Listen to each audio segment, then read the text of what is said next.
মাটির চুলায় রান্না করা খাবার খেতে তো খুবই পছন্দ করি। কিন্তু সেই মাটির চুলাটাই আমি আজ পর্যন্ত জ্বালাতে জানি না।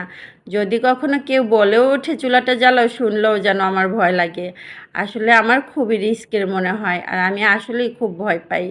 কারণ হলো ধাউ, ধাউ করে আগুন জ্বলে ওঠে, তারপর সেই আগুনটাকে কমানো মনে হয় সবকিছু আমার মাথার উপর থেকে যায়।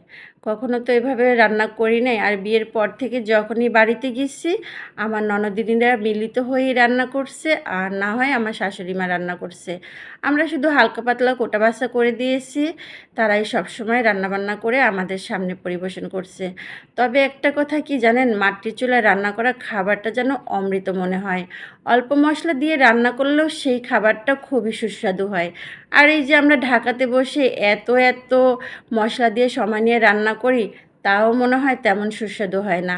আর আমাদের ২ ননদিনীর মধ্যে যে মিল বাবারে বাবা! তারা একসাথে হয়ে রান্নাবান্না করবে আবার হাসি ঠাট্টাও করবে।